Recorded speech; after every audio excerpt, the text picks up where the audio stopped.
അങ്ങനെ ഒരു ആട്ടും തല കഴിക്കണമെന്നുള്ള മോഹവുമായി ചെന്ന് കയറിയത് നല്ല ആട്ടും തല വയ്ക്കുന്ന നല്ലൊരു ആട്ടുകടയിൽ, ആട്ടും തല വയ്ക്കുന്ന ഒരു മന്തിക്കടയിലാണ് ഞങ്ങൾ ഇന്ന് കയറിയത്.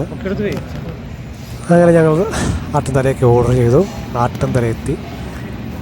കാണാൻ നല്ല ചന്തമുള്ള ആടായിരുന്നു. പക്ഷേ അതിപ്പോഴല്ല, ചാകുന്നതിന് മുമ്പ്. പക്ഷെ ഇപ്പോൾ ഈ പരുവായി. അങ്ങനെ ഞങ്ങളുടെ തീന്മേശയിലെത്തി. തീന്മേശ അല്ല കേട്ടോ, താഴെ ഇരിക്കുന്നത് പ്ലാസ്റ്റിക്കൊക്കെ ഇട്ടിട്ട് അതിൻ്റെ മുകളിലായിരിക്കുന്നത്. എന്തായാലും സാധനം എത്തി. സാധനം പിന്നെ നോക്കിയില്ല, പിച്ച് പറിച്ചെടുത്ത് നേരെ ചോറിൻ്റെ മുകളിലോട്ട് അങ്ങ് വെച്ചു. പിന്നെ അവിടെ നിന്നായി അതിനോടുള്ള മൽപ്പിടുത്തം. അങ്ങനെ മൽപ്പിടുത്തം എല്ലാം തകൃതിയായി നടക്കുമ്പോൾ തന്നെ തീറ്റയും തുടങ്ങി. നല്ല നല്ല കുഴകുഴാ നല്ല പരുവത്തിൽ വെന്തിരിക്കുന്ന നല്ല മട്ടൻ്റെ ഇറച്ചി, അതായത് ആട്ടിറച്ചി വെള്ളത്തിലിട്ട് പുഴുങ്ങിക്കൊണ്ട് തന്നെയാണെന്ന് തോന്നുന്നു. വേറെ ഒരു എരിവും പുളിയൊന്നും ഇല്ല, പക്ഷേ എന്നാലും കൊള്ളാം. സംഭവം ഇങ്ങനെയാണ് കഴിക്കേണ്ടതെന്ന് തോന്നി. ഒരുപാട് മസാലയൊന്നുമില്ല, ജസ്റ്റ് മഞ്ഞപ്പൊടി മാത്രമേ അവർ ചേർത്തിട്ടുള്ളൂ. എന്തായാലും കൊള്ളാം.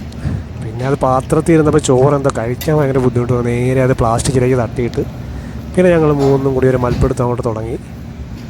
തകൃതിയായൊരു മൽപ്പിടുത്തം തന്നെയായിരുന്നു. കുറച്ച് പച്ച പോലെ ഇരിക്കുന്നതൊക്കെ ഉള്ളിയുടെ മറ്റേ ഇതാണ് കേട്ടോ, ഉള്ളി മുളപ്പിച്ചതാണ്. ചായ പറഞ്ഞു അത് കട്ട് ചെയ്ത് വെച്ചിട്ട് അത് നല്ല ടേസ്റ്റാണ് ഇതിനോട് കഴിക്കാൻ. പിന്നെ അതിൻ്റെ തന്നെ സൂപ്പ്, ആട്ട് സൂപ്പും ഉണ്ടായിരുന്നു കൂടെ. അങ്ങനെ എല്ലാം കൂടി ചേർത്ത് നല്ല ഒരു പിടി അങ്ങോട്ട് പിടിച്ചു. നല്ല രസമായിരുന്നു സംഭവം.